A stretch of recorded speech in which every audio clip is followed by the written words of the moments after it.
Halo semuanya para pejuang PTN, kembali lagi bersama Kak Akib. Kali ini kita akan membahas tentang rilis resmi informasi sistem seleksi masuk perguruan tinggi negeri tahun 2021 oleh LTMPT. Hari ini tanggal 12 Desember 2020, LTMPT sudah mengeluarkan secara resmi sistem seleksi masuk perguruan tinggi negeri tahun 2021. File yang kakak tampilkan di sini merupakan file asli dari LTMPT yang diupload di web LTMPT. Kali ini kakak akan mencoba menjelaskan secara detail bagaimana sih sistem seleksi PTN tahun 2021.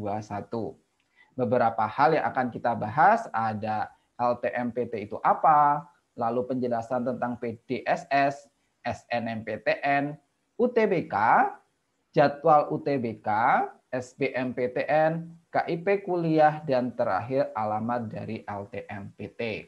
Jadi informasi di sini sangat penting ya bagi kalian, bagi para pejuang PTN 2021.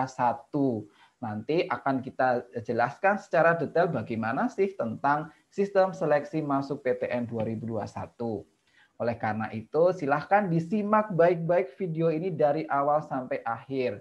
Dan silahkan di like, komen, dan subscribe. Dan jangan lupa di-share ke teman-teman kalian supaya semakin banyak dari teman-teman kalian yang tahu tentang informasi penting ini. Langsung saja kita mulai tentang LTMPT. Nah, mungkin belum banyak ya yang tahu tentang LTMPT. LTMPT itu merupakan kepanjangan dari Lembaga Tes Masuk Perguruan Tinggi. Nah, jadi nanti kalian pasti sering bersinggungan ya untuk di seleksi PTN 2021 ini karena sering bersinggungan dengan LTMPT. LTMPT itu didirikan mulai tahun 2019 sejak UTBK dilangsungkan. Nah, jadi LTMPT itu pada tahun 2021 bertujuan untuk meningkatkan kualitas proses seleksi penerimaan mahasiswa baru di perguruan tinggi. Nah, jelas karena LTMPT itu merupakan lembaga resmi untuk menyeleksi kalian yang akan masuk ke perguruan tinggi negeri. Ada 3 jalur yang dikelola dari LTMPT, ada SNMPTN, SBMPTN, dan seleksi mandiri. Nah, seleksi mandiri ini dia juga masih bersinggungan dengan LTMPT ya, karena seleksi mandiri beberapa perguruan tinggi dia juga menggunakan nilai UTBK. Lalu, pengembangan model proses seleksi sesuai pengembangan teknologi informasi dan era digitalisasi melalui ujian tulis berbasis komputer atau UTBK. Di UTBK itu mulai dilakukan untuk seleksi PTN mulai tahun 2019 dan sekarang sudah masuk tahun ketiga.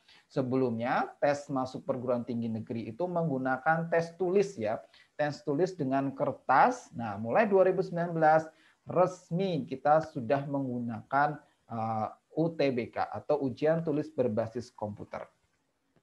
Lalu terakhir, model tes dan seleksi calon mahasiswa baru mengacu pada prinsip-prinsip adil, transparan, fleksibel, efisien, dan akuntabel. Nah, ini yang penting juga di poin terakhir ini, bahwa sejak munculnya LTMPT, semuanya jadi transparan, semua jadi fleksibel, semua jadi akuntabel. Dulu sebelum tahun 2019, kita itu nggak tahu nilai SBMPTN kita itu berapa, gitu ya. Kita cuma daftar misalkan ke UGM gitu ya, terus tes ikut SBMPTN, tiba-tiba nggak diterima. Nah, kalau sekarang berbeda sejak ada LTMPT, kita walaupun tidak diterima ataupun diterima, kita bisa mendapatkan skor UTBK kita itu berapa. Nah, inilah salah satu bentuk transparansi dari LTMPT. Kemarin terakhir juga LTMPT mengeluarkan rilis resmi ranking ya, ranking dari sekolah-sekolah top 1000 hasil nilai UTBK 2020. Nah, itu juga salah satu bentuk transparansi dari LTMPT. Nah, lalu fungsi dan tujuan LTMPT Yang pertama, mengelola dan mengolah data calon mahasiswa untuk bahan seleksi jalur SNMPTN dan SBMPTN oleh rektor atau direktur perguruan tinggi negeri. Nah, ini jadi nanti LTMPT itu sepenuhnya yang mengelola nilai-nilai kalian, Dek. Nilai-nilai kalian, nilai misalkan dia nilai rapot ya, nilai rapot untuk SNMPTN bahan-bahannya atau juga nilai UTBK untuk SBMPTN. Sepenuhnya yang mengelola itu LTMPT. Lalu dia melaksanakan ujian tulis berbasis komputer atau UTBK. Nah, jadi sekarang mulai tahun 2019, sekarang masuk tahun ketiga, kita tes seleksinya sudah menggunakan komputer, yaitu UTBK. Mungkin karena sudah familiar ya, dulu di SMP itu UNBK ya. Nah, sekarang UTBK itu untuk masuk perguruan tinggi negeri. Lalu menyampaikan hasil UTBK kepada peserta dan PTN tujuan. Nah, ini yang tadi Kakak sampaikan. Salah satu transparansinya, kalian itu bisa mendapatkan nilai UTBK kalian. Tahun 2019 justru kita punya nilai UTBK dulu, baru kita gunakan untuk mendaftar, gitu ya. Tahun 2020 itu tidak, karena tahun 2020 ada pandemi, maka kita tidak memiliki nilai dulu untuk mendaftar, tapi kita langsung mendaftar, lalu diumumkan nilainya berapa, diterima atau tidak, gitu ya. Nah, nanti kita lihat untuk 2021 apakah kembali ke sistem 2019 bahwa kita punya nilai UTBK dulu, lalu setelah itu untuk mendaftar di PTN mana? Nah, nanti kita simak ya. Lalu tujuannya tadi untuk melaksanakan tes yang kredibel, adil, transparan, efisien, dan akuntabel. Lalu membantu perguruan tinggi memperoleh calon mahasiswa berdasarkan nilai akademik atau nilai akademik dan prestasi lainnya melalui jalur SNMPTN. Jadi ini nanti yang mengelola SNMPTN itu juga LTMPT. Jadi nanti nilai-nilai rapot kalian atau prestasi-prestasi akademik kalian itu nanti sepenuhnya yang mengelola LTMPT. Lalu terakhir, membantu memperoleh calon mahasiswa berdasarkan hasil UTBK saja atau UTBK dan kriteria lain yang ditetapkan bersama oleh PTN melalui jalur SBMPTN. Jadi tadi SNMPTN itu LTMPT itu pure, dia menyediakan data gitu ya, untuk yang menseleksi itu merupakan PTN-nya, tapi kalau SBMPTN dia menyeleksi bersama ya, menyeleksi bersama oleh PTN dan LTMPT itu melalui nilai UTBK. Ini fungsi dan tujuan dari LTMPT. Semoga kalian sudah sangat paham ya tentang LTMPT. Jadi nanti kalian akan sering bersinggungan di LTMPT, kalian akan sering mengunjungi web LTMPT. Jadi kalian harus kenal apa itu LTMPT. Nah, ini yang penting sekali untuk kalian, jalur dan kuota. Tentu kalian yang menyimak video ini semuanya pengen masuk PTN ya. Ada PTN-PTN yang Kak Akib tampilkan di background, ada ITB, IPB, UGM, UI, UNAIR, UNES, UNDIP, dan seterusnya.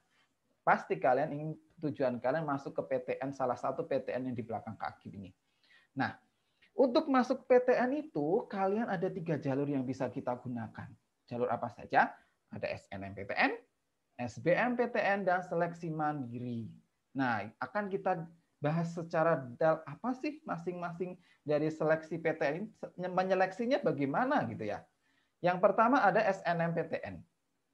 SNMPTN itu kuotanya minimum 20%.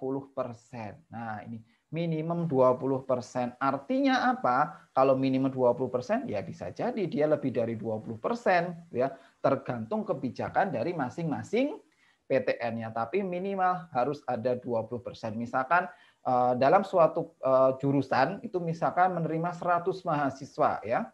100 mahasiswa ya berarti nanti 20 mahasiswa itu diambil dari jalur SNMPTN. Apa SNMPTN itu?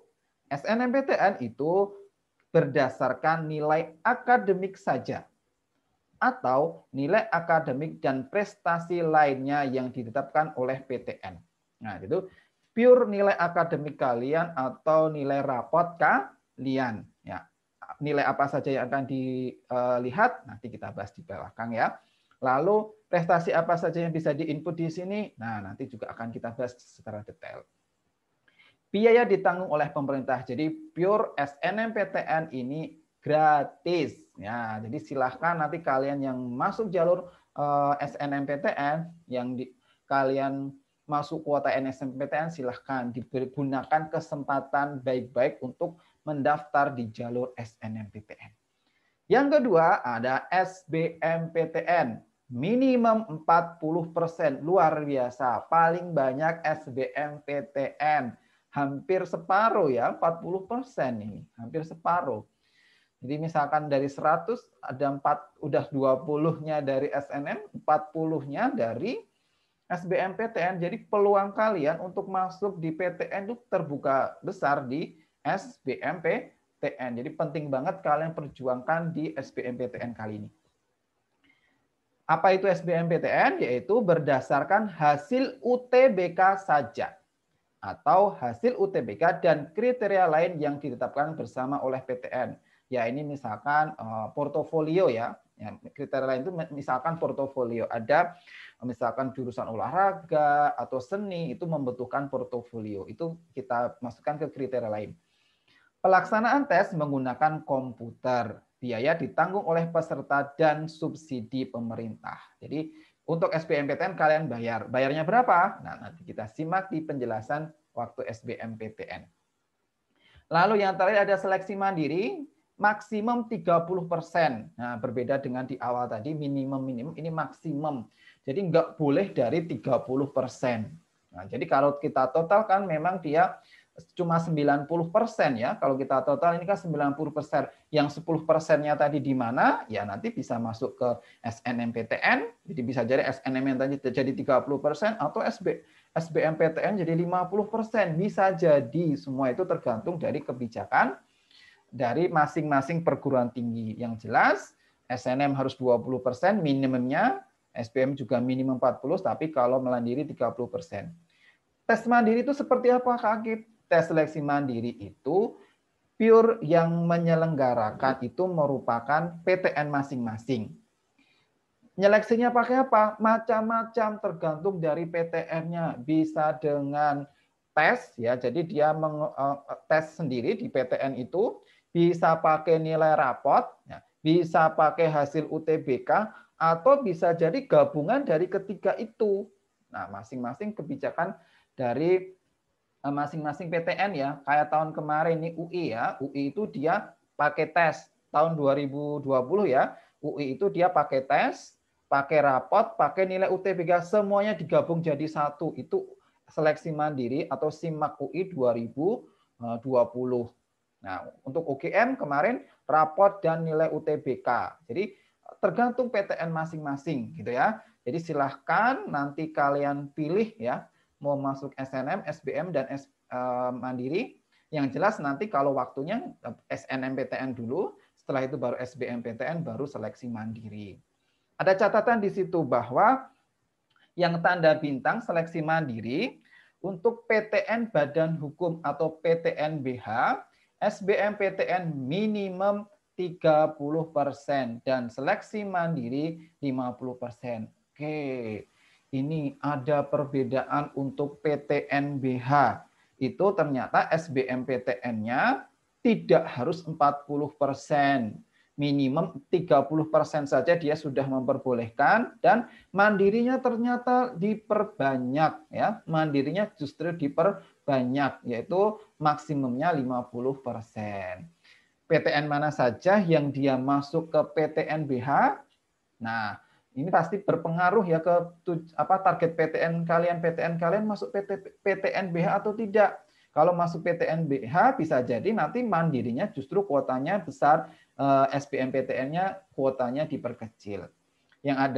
Yang perguruan tinggi negeri sudah masuk PTN BH itu pertama ada ITB ya, lalu ada ITS, ada IPB, UI, lalu UGM, Undip, Unpad, Unair, USU, UPI, UNS, dan Unhas. Jadi ada 12 PTN itu yang sudah melaksanakan PTN-BH. Jadi berpengaruh di seleksi kuota seleksi mandiri maupun SBMPTN.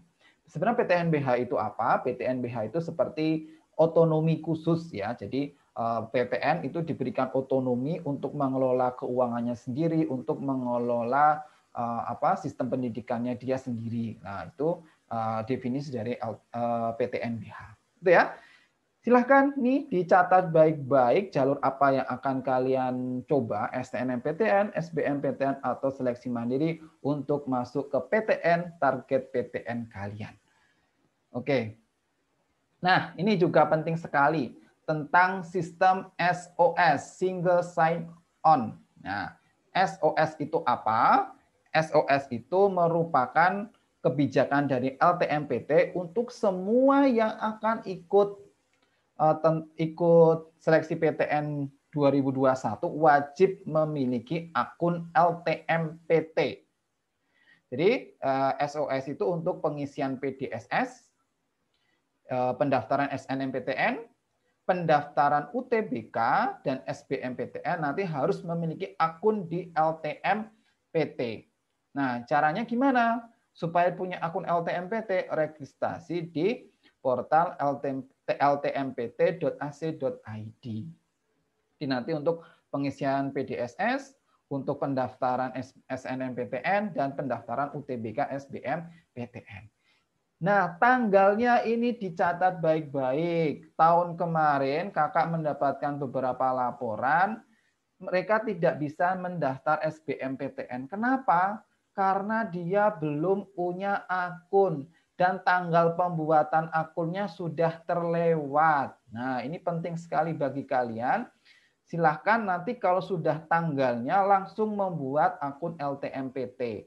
Jangan sampai ditunda-tunda. Kalau ditunda-tunda, akibatnya lupa dan waktu pendaftaran SBMPTN dibuka, kalian nggak bisa daftar karena kalian belum punya akun LTMPT. Nah, di sini diberikan 2 tanggal ya. Pertama, registrasi akun LTMPT untuk PDSS dan SNMPTN. Jadi ini khusus untuk yang jalur SNMPTN, silahkan membuat akunnya tanggal 4 Januari 2021 sampai 1 Februari 2021. Jadi tahun baru Januari kalian sudah bisa membuat akun LTMPT bagi yang ikut jalur SNMPTN, yaitu untuk mengisi PDSS. Atau lulusan tahun 2021 dan ikut SNMPTN. Jadi yang lulus 2001 dan ikut SNMPTN ya ini untuk tanggal 4 Januari sampai 1 Februari. Oke, selanjutnya yang tidak ikut SNMPTN yaitu yang ikut UTBK dan SBMPTN tanggal 7 Februari sampai 12 Maret 2021. Februari Maret bayangkan cuma diberi waktu 1 bulan ya untuk membuat akun. Dan kalau ini terlewat ya, nanti SBMPTN UTBK itu di bulan April, ini terlewat, kalian nggak bisa daftar, gitu ya. Sudah nggak bisa mendaftar lagi akun LTMPTN kalau sudah terlewat. Nah tahun kemarin banyak kasus seperti itu ya. Jadi jangan sampai nanti kalian juga mengalami hal seperti itu. Penting sekali kalau sudah tanggal 4 Januari langsung buat akun LTMPT untuk yang ikut SNM. Untuk yang SBM nanti langsung tanggal 7 sampai tanggal 12 bikin akun LTMPT untuk yang ikut UTBK atau SBMPTN. Kalau saya ragu-ragu nih mau ikut SBM atau enggak, bikin aja gitu. Daripada nanti mau ikut belum punya akun nggak bisa daftar. Jadi langsung saja semua kelas 12 sekarang silahkan bikin aja akun LTMPT ataupun kalian yang gap years langsung saja. Kalau sudah 7 Februari langsung membuat akun LTMPT. Oke. Nah, selanjutnya tentang PDSS dan SNMPTN. Nah, karena penjelasan tentang PDSS dan SNMPTN ini juga nanti panjang ya. Bagaimana sistem SNMPTN, siapa yang nyeleksi, siapa yang bisa daftar, kuotanya tiap sekolah berapa. Nah, nanti ini akan kakak jelaskan di video berikutnya. Ya, jadi ini dulu penjelasan kakak tentang LTMPT dan seleksi PTN 2021. Ada SNM, ada SBMPTN, dan ada seleksi mandiri. Berikutnya silahkan disimak di video untuk penjelasan detailnya tentang SNMPTN dan SBMPTN di video setelah ini. Demikian pembahasan kita kali ini. Nah, semoga bermanfaat. Jangan lupa di komen. Silahkan kalau kalian ada yang mau ditanyakan, tulis aja di kolom komentar ya. Nanti akan kakak balas satu persatu. Lalu jangan lupa di-share ke teman-teman kalian supaya semuanya mendapatkan informasi penting ini. Demikian kesempatan kali ini saya tutup. Sekian, terima kasih. Sampai jumpa.